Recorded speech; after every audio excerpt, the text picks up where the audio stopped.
dubiest of the tubiest, the best YouTube subscribers on the planet. That's you. And I'm 50 plus. I'm bright. Sometimes. Sometimes he bright, sometimes he ain't. You all right? You bright today, right? Oh yeah. Okay. You all right? You've been doing pretty damn good. You know, day two, he was burning it. So, you know, he's gonna be just fine. He's gonna do just good. So listen, every student, I do the same. Okay. So we'll talk a little bit about, you know, what you know, what brought you here, and what what got you in the place you're in, and you know, lucky enough to be sitting right next to me. He paid me, you know, to ride with me. So anybody want to ride with me, he's called $1,000. Did you do that? Hell no. I'm glad he said no, because that's the truth. I don't have control over that. You just got lucky. Yeah. You know. So listen, what did you do in life before you decided to become a truck driver? You're only 18 years old. Shit. Little odd and end jobs, you know. Worked for Ford, worked for under the table for an oil company, worked for a ranch, did a lot of ranch hand stuff for them, and little other small crap shoots here and there. Yeah. You know, I knew a lot of guys that shoot craps for a living. They did, you know, fairly poorly, but you know, you can't always hit 7. Mm-hmm. Listen, you decided at some point to come drive trucks. Any history of, you know, mental illness? I mean, truck driving is truck driving is a mental illness. Yeah. You're gonna get a little sick in the head, and eventually you keep driving. Keep on smelling diesel fuel. Yeah. So listen, you know, anybody, you know, dad or grandma or anybody? Oh, everybody in my family was military, so I was the only one that couldn't because of stupid shit. Yeah. We a lot of us have done those things. Yeah. You know. And you know, and speaking of doing, you know, stupid stuff, you know, you can, and I'm not saying that you have felonies. What I'm saying is you can have some, you know, you could have tested the waters, so to speak. And truck driving is an industry that's very forgiving with that, you know. I mean, I would, you know, if you'd have, you know, murdered by 5 people, I think, you know, odds are against it, you know. But there's a lot that you can do, even with, you know, that you could have done to get yourself some felony charges and pay your debt to society, so to speak. And truck driving will forgive you, you know.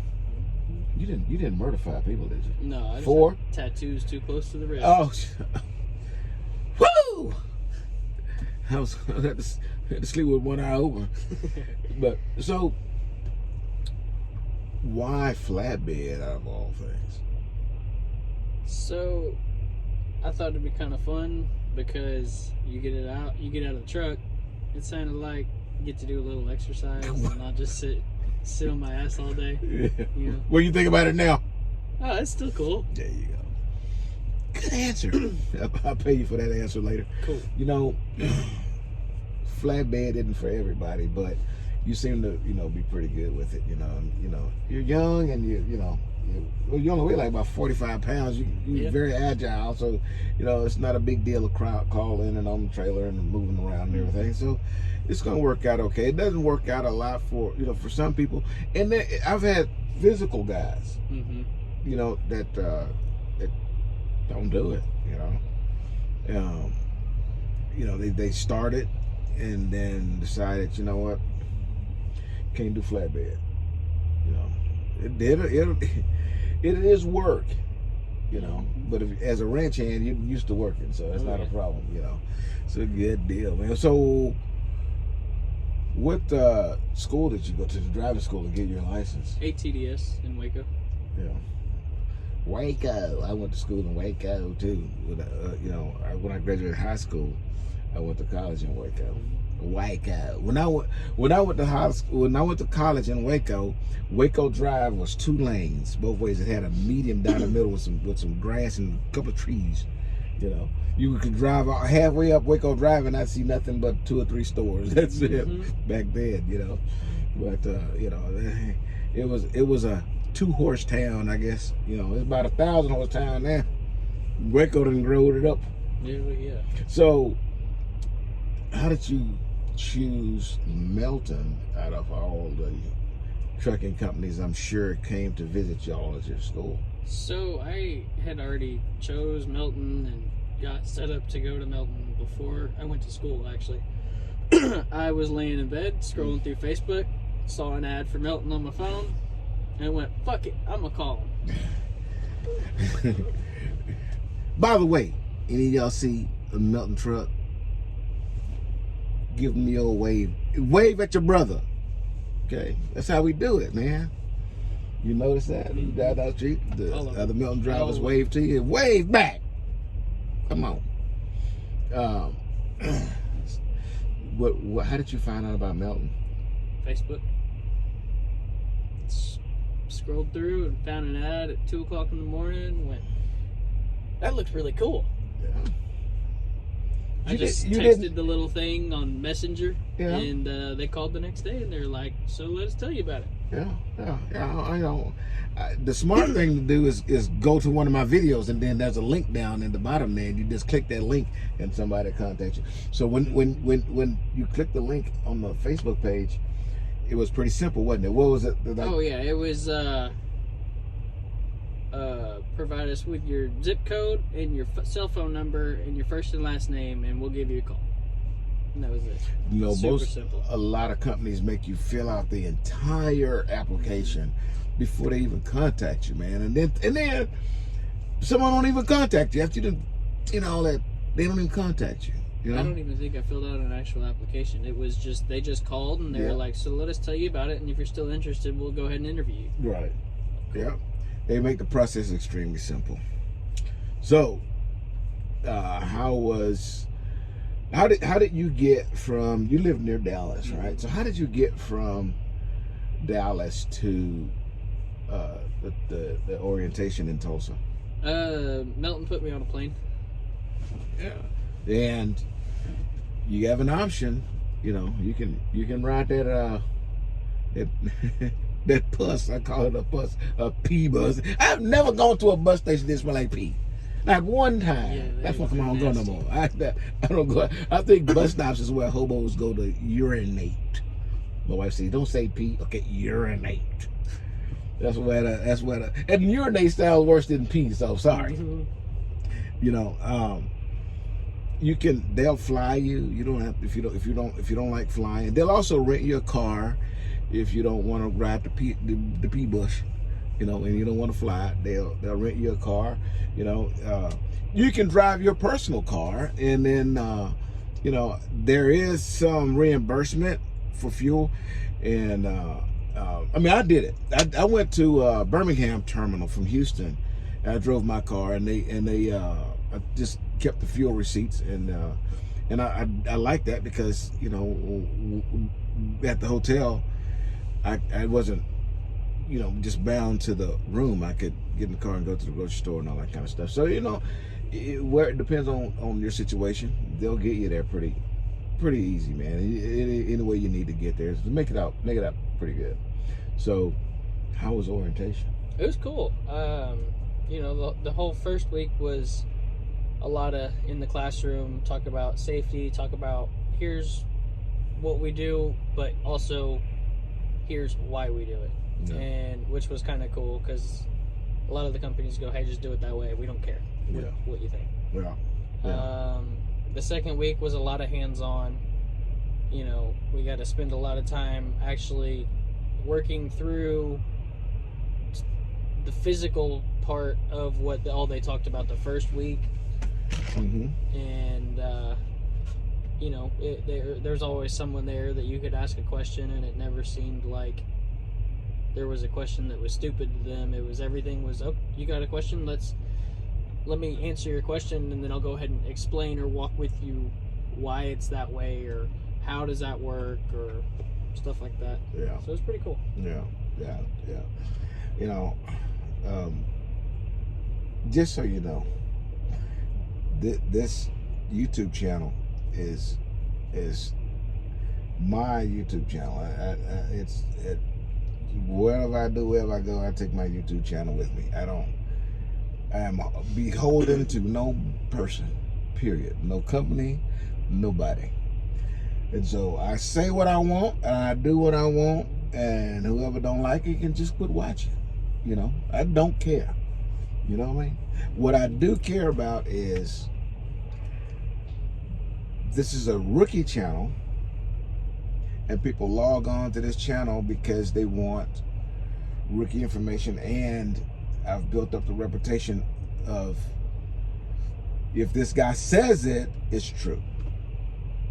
I don't care whose feelings I hurt. So that being said, you know, say what you want. You don't worry about, you know, getting in trouble, pissing anybody off, because, you know, even if the powers that be watch this, they know who I am, they know what I'm going to say, they know what I'm going to do, and they know I'm going to speak the truth, and I don't care.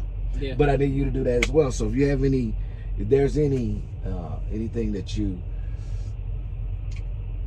would change about the process from, you know, the first call to sitting in the chair right now, it's important that we know, because these folks out here watching this, they may be thinking about coming, you know, and they go, come on, man, that's a sales pitch. They you know, everything ain't good. Yeah. You know what I mean? Everything got to be, there's something, you know, the toilet didn't flush in the hotel room, you know, but the pilot was drunk when he fly you. Something, you know, and I get common concerns when I'm talking to my students. Once I tell them, hey man, feel free, let it out, say what it is, and you know, if anything bothers you, or anything that you would, here's the politically correct thing. If you could change something, you know, what would you change, you know? And, you know, a lot of them would be, you know, they would wish that first week was shorter, or that they got a lot of information in the first week with, you know, with the corporate stuff, and it was just too much, you know. I get that all the time. Everybody that sat in that seat has told me the same thing. And I think the real deal is, they spend, you know, you come to a trucking orientation, and guys have really got it in their body, man. The energy for rolling in all of this muscle.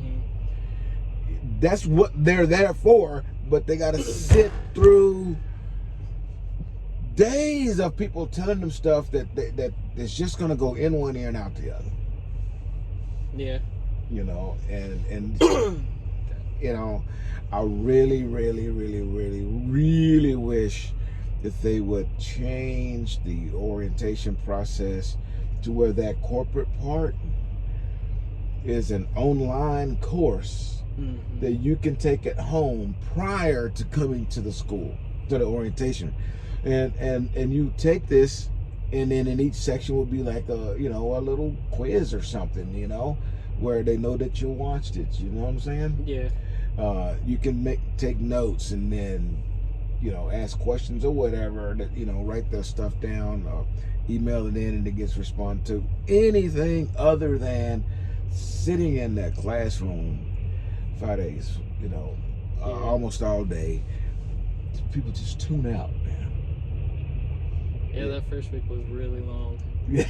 See, that was coming out. It was long, but you don't have to. But you can. Listen. They broke it up for us, so like throughout the day, they'd give you a break, which was very beneficial. After being there for 10, 11 hours a day. Yeah. You know, and you know that information is, by the way, some of that is not the company spewing information to you. A lot of that is the orientation process is not a process that is that you can go willy-nilly with, because it's a lot of that stuff has to be covered by FMCSA, those rules that governs orientations and things like that. They have to be able to say that they gave you specific information. Right. So some of that has to be done, and that part I get on, in class. What I have a problem with is I have guys sit here and then they do what they can, and it's just too much.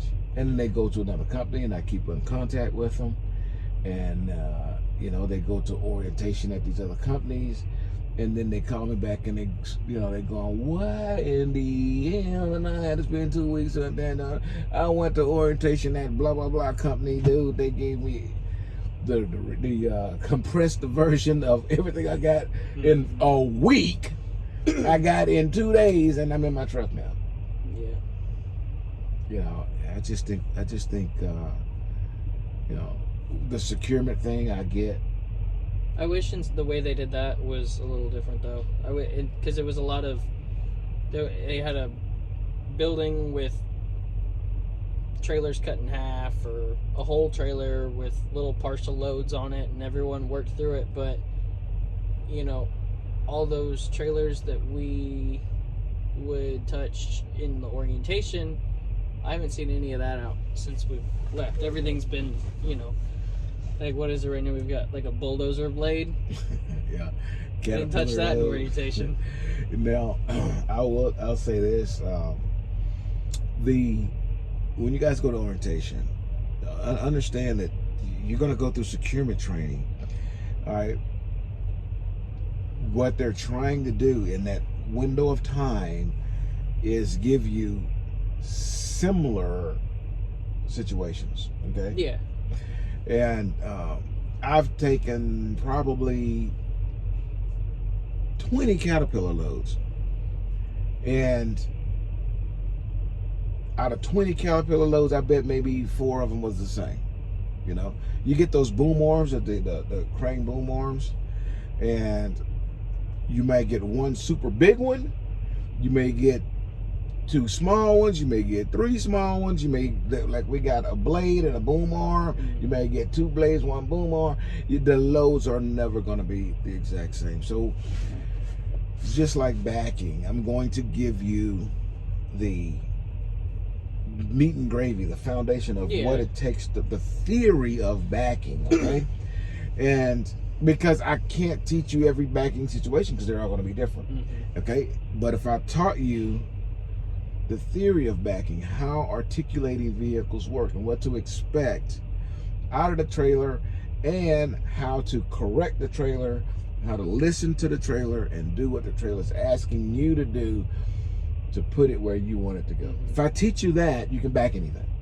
Okay? So when you go to securement training, they're going to put a coil out there. They say, okay, secure this coil, and it may be one 47,000 pound coil, and so you're going to put all the chains on it. Well, they've done the same thing. Essentially, you may get a big coil with 2 smaller coils on the end. You may get a series of smaller coils, but because you did that one at the training, you got a general idea. Have a general idea how to secure coils. That's how it works. Same thing with any other deal they have there. They may have one setup teach you how to belly wrap. Okay, you may never see another load exactly like that, but belly wrap 500 times, but never do one exactly like you did on that yard. I see one like that. Yeah, because they're not really trying to teach you how to secure that load. What they're trying to teach you how to do is properly strap, what real securement should look like, and you should have a general idea of what it's going to take to make it work. So that's what the orientation process is supposed to be. Sometimes it just get a lot of people in there, and you may only get one time to touch something, and when you get with me, I'm regional. We're gonna get a load every day. But if you're OTR guy, you might get 2 loads a week. Okay. So if you was on a truck for 3 weeks and you got 6, 7, maybe even 8 loads, you only got 8 different securement shots, okay? And so, I mean, you still doesn't get everything you need. Focus on the theory, okay? That's it. That's one thing that I feel like they could make a priority too, is to put more people with trainers that drive on the regional route, so you do get that opportunity to touch more stuff. Yep. You know, and you know, you ride on this truck, I'm gonna make sure you get. I'm gonna make sure you feel like you drove that 700 miles. It's a little bit difficult when you're running regional, and then the guy's gonna go OTR, because you know, when you go OTR, you're gonna be pulling down some miles. You know, and generally speaking, I'm under the 350 mark per day. You know, so it's just run you hard, and, you know, try to get those legs stretched out. You know, but you do get a lot of different opportunities to secure it. You know, what you don't get regional is mountainous driving. You know, wintertime comes, you know, you really don't get. I did get some snow because I went up to Oklahoma.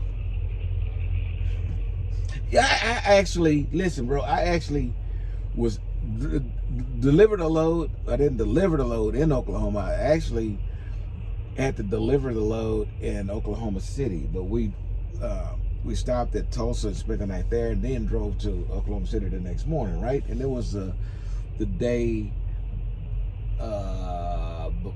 of a big snowstorm, or the day after it, one of the two. Okay, but it was a lot of snow on the ground already. So a student and I drove to drop this load off, man, and the place looked like it was vacant. Nobody was there. I called and said, "Oh yeah, they closed for the day." We spent the night in Tulsa. If I'd have known that before, I wouldn't have driven all the way to Oklahoma City. Now I got to turn around and drive all the way back, and then drop that load off in the yard, right? So we drove the load back, and then we waited for a repower. So we sat there, right? We sat overnight so repower can come. I'm on the yard in Tulsa. I got to chain up to get out from under the trailer. In the yard in Tulsa, I had to chain just to disconnect from the trailer. I don't like being out there, man. I've been there, done that, got the t-shirt. I don't need snow experience. I don't need it anymore. But if you riding with me in the regional, you ain't got to really worry about it too much, you know. I think that's and that same week, I also had to chain up to get out of my parking spot at the Loves. And not to drive down the road, but I couldn't leave. I couldn't get on the road. I'm looking at the highway like this. You look at the interstate, and I'm looking at the interstate so I can see cars rolling. We good. I look up on Google Maps, look at the road, all clear. Everybody's rolling. Good, let's go. And then I can't get out the parking spot. I got to chain up to get out there on the interstate. That's how it is. All right, so we're gonna stop this one, man. We're gonna finish the interview. You had some fun so far? Oh yeah. Absolutely. Let's talk about some of that fun in the next one. Here we go. Till I see you again, deliver undistracted. Here's your boop. Boop.